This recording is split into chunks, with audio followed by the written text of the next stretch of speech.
aile saati çocuğun hevesle istediği, koşa koşa geldiği bir saat olması gerekiyor. Yani şu aile saati gelsin. Buna da dikkat etmemiz gerekiyor. Ve zaman ayırmak, bakın çocuğa zaman ayırmak bizim ona verebileceğimiz en değerli şeydir.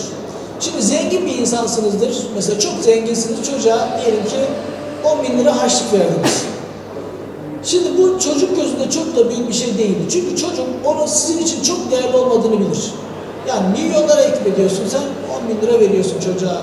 Hiçbir şey değil. Ama zaman öyle değil bakın. Dünyanın en zengin adamının da, dünyanın en fakir adamının da sadece 24 saati var. Hiç kimseden daha fazla değil bakın. 24 altının var sadece her gün. Ve o altını harcadın, harcamadın, ertesi güne aktaramıyorsun. Bankaya koyup faizini falan alamıyorsun. 24 saat, yarın da 24 olacak, öbür gün de 24 olacak, hiçbir şekilde bunu hatıramıyorsun.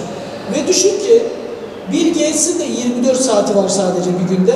Dünyanın en fakir adamının da 24 saati var. İşte o 24 saatten birini veriyorsan sen bütün servetinin 24'te birini veriyorsun.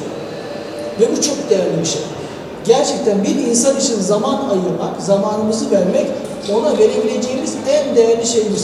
Çünkü hayatımızın 24 parçasından bir tanesini ona hissediyoruz. Ve çocuk bunu anlıyor.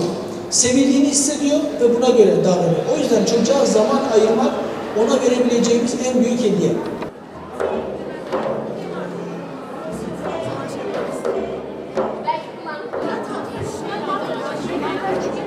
Bir fikri varsa bir sonraki aşamadan çıktığında Allah'a karşı olan bakış açısı da böyle yapacaktır. Dolayısıyla bir sonraki tahta yıkarız. Artık bizde hataları olan, mükemmel olmayan bir varlık haline geliyoruz. Ve ilişkilerimizde bir varlık haline geliyoruz. Ne oluyor? Ve yeni bir fikirleri var.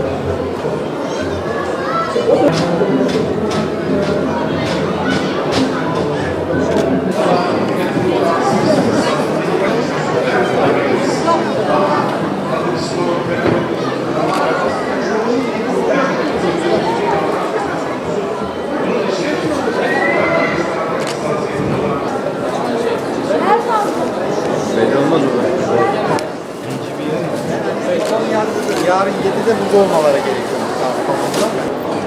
Buyurun.